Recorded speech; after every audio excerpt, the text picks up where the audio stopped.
Good morning বন্ধুরা, সবাই কেমন আছো? আশা করছি সবাই ভীষণ ভালো আছো। তুলি সংসারে সবাইকে অনেক অনেক ওয়েলকাম।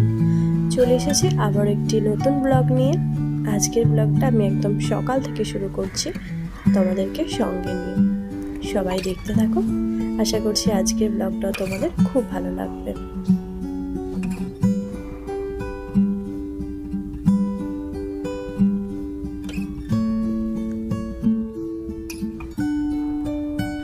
তো আজ সকালে ঘুম থেকে উঠেই চাটা খাওয়া হয়ে গেছে, আর তারপরেই চলে এসেছি সংসারে কাজকর্ম করার জন্য।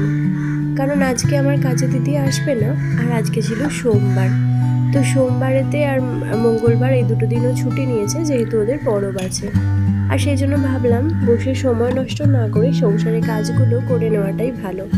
আর যত তাড়াতাড়ি বাসি কাজগুলো সারা যায় না, ততই মনে হয় অনেকটা চাপ কমে গেল। আর আজকে যেহেতু ওদের পরব ছিল, সেদিন জন্য ইন্দু স্কুলও ছুটি আছে, তাই খুব একটা সমস্যা নেই। না হলে ওকে নিয়ে সকালবেলা ঘুম থেকে ওকে রেডি করা, ওর টিফিন গোছানো, এই সমস্ত কিছু থাকে। সেই হিসেবে একটু সকালটা তাড়াহুড়োই থাকে। আর আজকে যেহেতু এই সমস্ত কাজ আছে, সেই জন্য খুব একটা সমস্যা নেই। তো আজকে আমার সমস্ত কাজকর্ম এগুলো করব, আর তারপর রান্নাবান্না করব। আর তার সঙ্গে আরও একটা কাজ করব, যেটা তোমাদের সঙ্গে অবশ্যই শেয়ার করব। তো প্রথমেই আমি বাসনগুলো এখানে ধুয়ে নিচ্ছি, আর তারও আগে আমি জামা কাপড়গুলো মাখিয়ে রেখেছিলাম। জামা কাপড় যে কাচতে আসে সেও আসবে না, সে আজকের দিনটা ছুটি নিয়েছে, কাল আসবে। তো যেহেতু দুজনেই ছুটি নিয়েছে, তাই আমার কিন্তু একটু বেশি চাপ পড়ে গেছে। কিন্তু কিছু তো করার নেই, ওদের উৎসব, সেজন্য ওদেরকে ছুটি তো দিতেই হবে। তাই আজকে আমি অল্প কয়েকটা জিনিস, যেগুলো আমাদের রেগুলার ইউজার, সেই জিনিসগুলোই মাখিয়ে রেখেছি। আর সেগুলোই বাসন ধোয়া হয়ে যাওয়ার পর সেগুলো কাচা করে নেব। আর এখন দেখো, কালকের বেশ কয়েকটা বাসন ছিল রাত্রের, তো সেগুলো এখন ভালো করে ধুয়ে নিলে আমার রান্না করতে কিন্তু সুবিধাই হবে। আর সকাল টাইমটা এখানটা কিন্তু বেশ হাওয়া দেয়, তাই কাজ করতেও কিন্তু বেশ ভালো লাগে।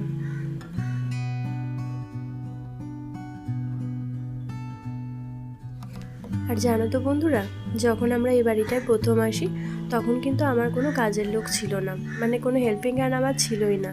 আমি তাকে ছাড়াই সমস্ত কাজ কিন্তু নিজের হাতে করতাম। বাসন ধোয়া, কাচাকাচি, সমস্ত কিছু ঝাড় দেওয়া, মোছা, সব কিছুই। তারপর যখন আমার বিনিশোনা হবার সময় হলো, বিনিশোনা 4 মাসের, তখন আমার পেটে ছিল 4 মাসের, তখন আমি আমার কাজের লোক রেখেছিলাম।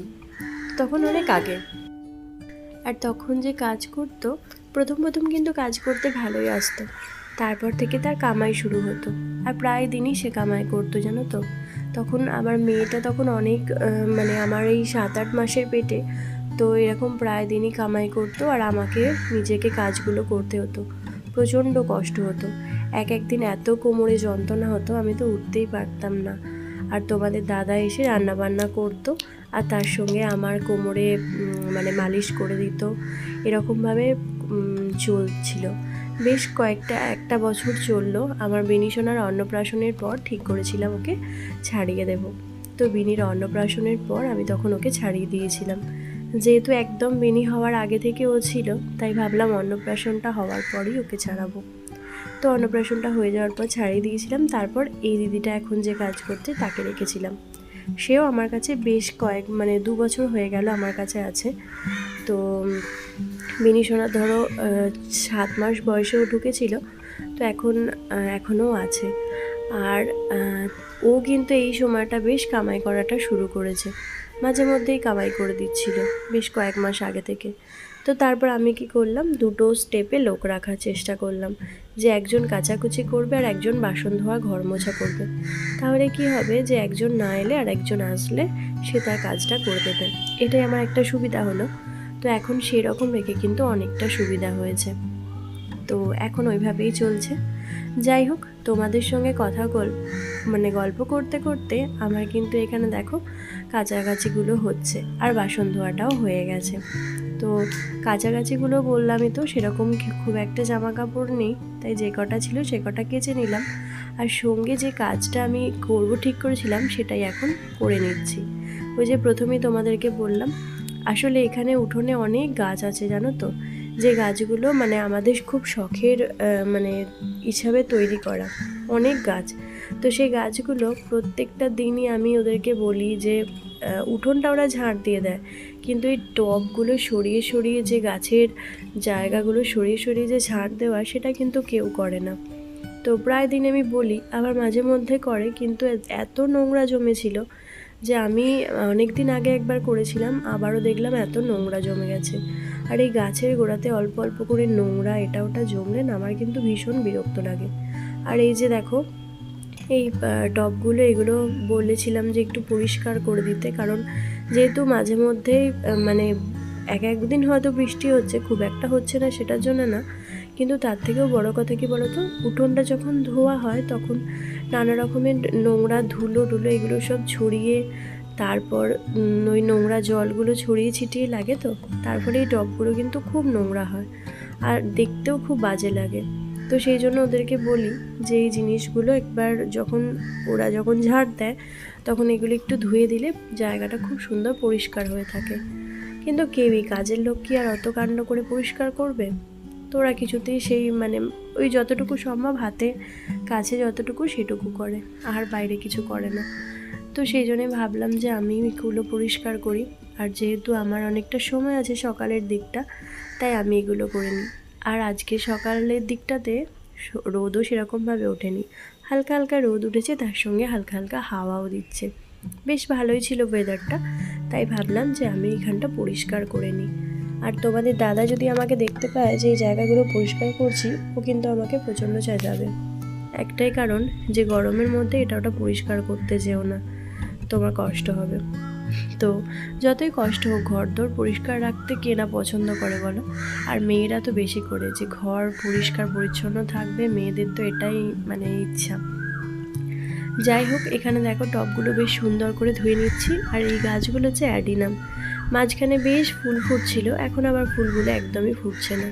আসলে গ্রীষ্মকালে খুব একটা ফুল ফোটেও না। তো এই গাছগুলো সুন্দর করে ধুয়ে, মানে টবগুলো সুন্দর করে ধুয়ে গাছগুলো একদম সাজিয়ে রেখে দেবো। আর এই গাছগুলোতে জানো তো, প্রত্যেক দিন বিকালে নিয়ম করে আমার ইন্দুসোনা জল দেয়, সঙ্গে আমার বিনিও দেয়। ও যেহেতু খুব ছোট, খুব একটা দিতে পারে না, তাও একটু মগে করে করে, এই যে লাল মগটা দেখছো, এটা করে করে ও জল নিয়ে ঢেলে ঢেলে দেয়, যতটুকু পারে ততটুকুই দেয়।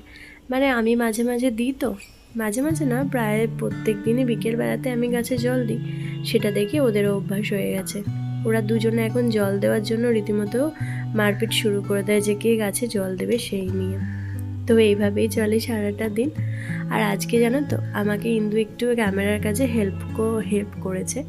মানে আমি ভিডিও করছিলাম, মাঝে মধ্যে একটু দেখতে পাচ্ছিলাম না, আর ও তখন এখানে দাঁড়িয়েছিল, যেহেতু আজকে স্কুল ছিল না, একটু বেলাতেই ঘুম থেকে উঠেছিল। আর তখন বলল যে মা তোমার ভিডিওটা একটু করে দেবো। তো তখন একবার ভিডিওটা মানে আমি নিজে করছিলাম স্ট্যান্ডে লাগিয়ে, তো মাঝে মধ্যে ও একটু একটু ঘুরিয়ে এদিক ওদিক করে এরকম করে ঠিক করে দিচ্ছিল। মাঝে মাঝে এরকম হেল্প পেতে কিন্তু ভালোই লাগে বলো। আর গাছের গোড়াতে জানো তো, বেশ কিছু কিছু গাছও জন্মে গেছে, মানে ছোট্ট ছোট্ট যে আগাছাগুলো হয় না সেরকম, সেগুলো তুলে তুলে ফেলে দিচ্ছি। আর যেগুলো শুকনো পাতা বা হলুদ পাতা হয়ে গেছে সেগুলো কেটে ফেলে দিচ্ছি। এইভাবেই সুন্দর করে গুছিয়ে রেখে দিলাম। আর পুদিনা পাতাটা দেখো যেন বন হয়ে গেছে। পুদিনা পাতার শরবত তো খেতে খুবই ভালো লাগে, আর সেই জন্যই আমাদের এটা বসানো। আর অনেক আগেই পুদিনা পাতার গাছটা ছিল জানো তো। তোমাদেরকে একটা কথা বলি চলো তাহলে। পুদিনা পাতা মানে যখন আমাদের লকডাউন চলছিল যখন, তো আমাদের নয়, সবারই যখন লকডাউন চলছিল সারা দেশে, তো তখন আমরা আমাদের গ্রামের বাড়ি গিয়েছিলাম। একটা মাস টানা আমরা গ্রামের বাড়িতে গিয়েছিলাম, আর সেই সময়টা এই পুদিনাটা নষ্ট হয়ে গিয়েছিল। তো নষ্ট নয় আর কি, শুকিয়ে গিয়েছিল। আবার এসে যখন 1 মাস পর যখন এসে দেখি একদম পুরো শুকিয়ে গেছে। আর তখন মানে আমরা গিয়েছিলাম এমনি বেড়াতে হঠাৎ করে, তারপর হঠাৎ লকডাউন হয়ে যাওয়ায় আমরা ওখানেই আটকে পড়েছিলাম। তো 1 মাস আসতে পারিনি। তারপর আমরা 1 মাস পর যখন এসে দেখি, তখন দেখি শুকিয়ে গেছে। কিন্তু একটা জিনিস কি, পুদিনা পাতা না, মানে পুদিনা গাছ এমন একটা জিনিস, ও কিন্তু জল পেলে আবার হয়ে যায়। তো আবার যখন এসে বেশ কিছুদিন ধরে জল দেওয়া হয়, তারপর দেখি আবার একটা করে শুরু হয়। তো সেখান থেকে আবার দেখি একটু একটু একটু করে হতে শুরু করে, তারপর থেকে আবারও গাছ হয়ে গেছে। আর মাঝখানে একদমই শুকিয়ে মানে একদম পোকা হয়ে নষ্ট হয়ে গিয়েছিল সেই পুদিনাটা। তো তারপর এই পুদিনার গাছগুলো তোমাদের দাদা এনেছিল, মানে পুদিনা এনে দিয়েছিল, আর সেখান থেকে পুদিনার ডালগুলো কেটে কেটে আমি বসিয়ে রেখেছিলাম। আর সেখান থেকে দেখো এখন বন হয়ে আছে। যাই হোক, উঠোনটা পুরো পরিষ্কার হয়ে গেছে। সঙ্গে যে জামা কাপড়গুলো কেচেছিলাম সেগুলো এবার মেলে দিচ্ছি। আর এরপর হচ্ছে ঘরে গিয়ে বিছানা টিছানা তুলে নেব, আর তারপর রান্নাবান্না জোগাড় করব। মানে আজকে সেরকম রান্নাবান্না করবো না, তবে ঠিক কিছু করিনি যে কি করব। আগে দেখি কি আছে, তো সেরকম দেখে রান্নাবান্না করব।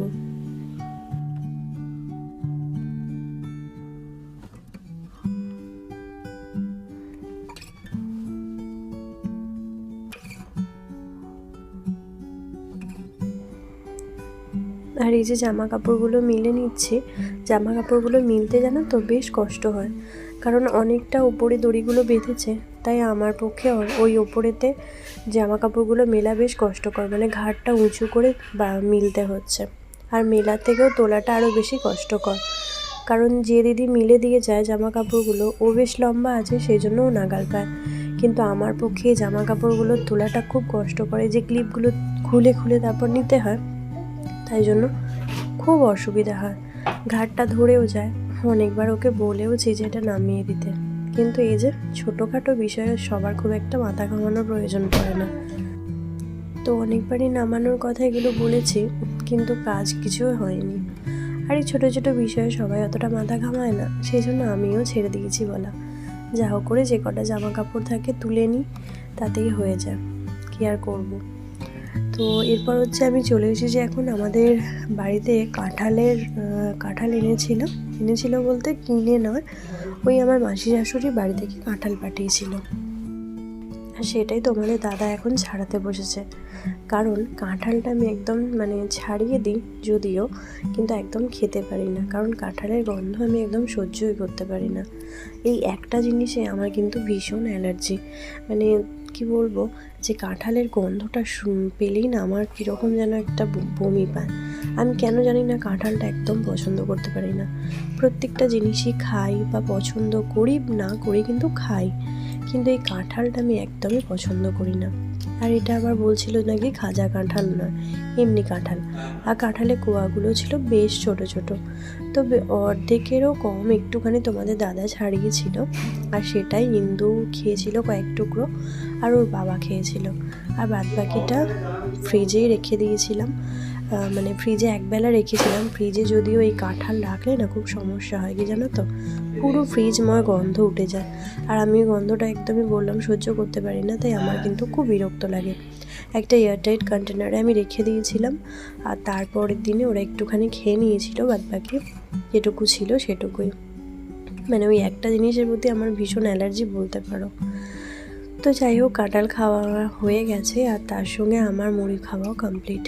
জল খাবার খেয়ে এখন রান্না করে নিচ্ছি। আর আজকে সকালেই বলেছিলাম যে সেরকম রান্না কিছু করব না, যেহেতু আমার বাগানটা পরিষ্কার করতেও বেশ খানিকটা সময় লেগেছে, তাই ভাবলাম কিছু রান্না সেরকম করব না।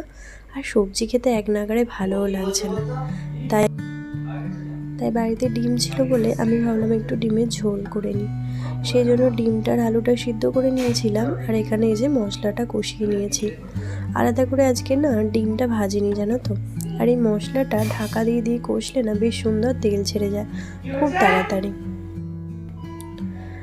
তো এই যে আলুটা হালকা সিদ্ধ করে নিয়েছিলাম, সঙ্গে ডিমটা একবারে দিয়ে কষিয়ে নেব, আর নেওয়া হয়ে গেলেই ডিমের ঝোলটা কমপ্লিট। তো ডিমের ঝোলই করেছিলাম, আর দুপুরে এই ছিল আমাদের রান্নাবান্না, ডিমের ঝোল আর ভাত। তো এখনো পর্যন্ত যারা আমার ভিডিওটা দেখছো অনেক ধন্যবাদ আমার ভিডিওটি দেখার জন্য, আর তার সঙ্গে যারা আমার চ্যানেলে নতুন ভিজিট করছো তাদেরকে অবশ্যই সাবস্ক্রাইব করার জন্য অনুরোধ রইল। তোমরা যারা আমার এই ভিডিওটা দেখছো তারা একটা লাইক অবশ্যই করবে, আর তার সঙ্গে একটা কমেন্ট করবে। তোমাদের একটা লাইক কিন্তু আমাকে অনেকটা ইন্সপায়ার করে, তো অবশ্যই তোমরা একটা লাইক করে দেবে। যাই হোক, এখানে ডিমের ঝোলটা প্রায় কষিয়ে নিয়েছি, আর এরপর ডিমের ঝোলটা করে নেব। আর আমি যখন ভয়েস ওভার করছি তখন আমার বিনি সোনা আমার পাশে বসেছিল, তাই মাঝে মধ্যেই তোমরা ও গলার আওয়াজ পাবে। তো প্লিজ কেউ কিছু মনে করো না। আসলে আমি যখনই ভয়েস ওভার করি তখনইও আমার পাশে বসে থাকে। মাঝে মধ্যে চুপচাপ বসে থাকে, আবার মাঝে মধ্যে ভীষণ আওয়াজ করে। ছোট বাচ্চা তো, তাই সবসময় কিছুটা বলা যায় না।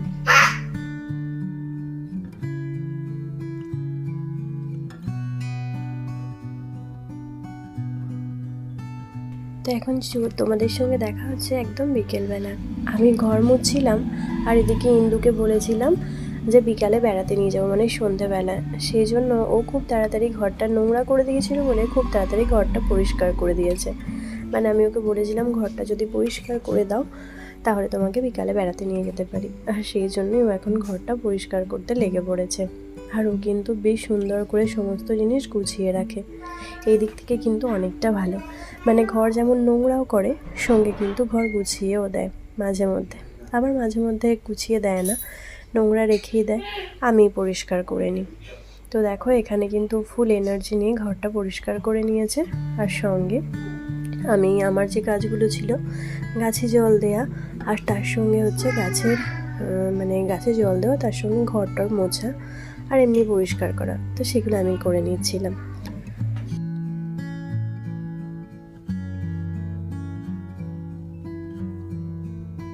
আসলে মেয়েরা হয়তো এরকমই হয়, কিন্তু যখনই দেখে যে মায়ের অনেকটা পরিশ্রম হচ্ছে তখনই ও কিন্তু আমাকে কাজে হেল্প করে, আবার মাঝে মধ্যে বদমাইশিও করে। যেহেতু ছোট মানুষ সেহেতু সবটাই ওর কাছ থেকে আশা করা যায়, যেমন বদমাইশিও করবে আর সেই সঙ্গে ভালোও বাসবে। তো যাই হোক, এখানে ও দেখো পুরো ঘর ক্লিন করে নিয়েছে। আর আমরা বিকেলে গিয়েছিলাম একটু বাইরে, বিকেলে মানে একদম সন্ধ্যাবেলায় তোমাদের দাদা আসার পর আমরা একসঙ্গে মিলে। তো তারপর গিয়ে একটুখানি ঘোরা বেড়ানো আর সঙ্গে একটু খাওয়া দাওয়া করেছিলাম। তো এই ছিল আজকের ব্লগ। আর সেটার আর ভিডিও করিনি, কারণ সেটা বাইরে বেরিয়েছিলাম বলে খুব একটা ভিডিও করা হয়ে ওঠেনি। তো চলো আজকের মতো ব্লগটা এখানেই শেষ করছি, আর দেখা হবে আবার একটি নতুন ব্লগে। ততক্ষণের জন্য সবাই ভালো থেকো, সুস্থ থেকো। আর আমার ভিডিওটা আজকের কেমন লাগলো অবশ্যই তোমরা কমেন্টের মাধ্যমে জানাবে। তো আজকের মতো টাটা, সবাই সুস্থ থেকো, ভালো থেকো। আর ইন্দুর ঘর গোছানোটা কীরকম হয়েছে সেটা অবশ্যই একটা কমেন্টের মাধ্যমে জানিও। তো আজকের মতো টাটা।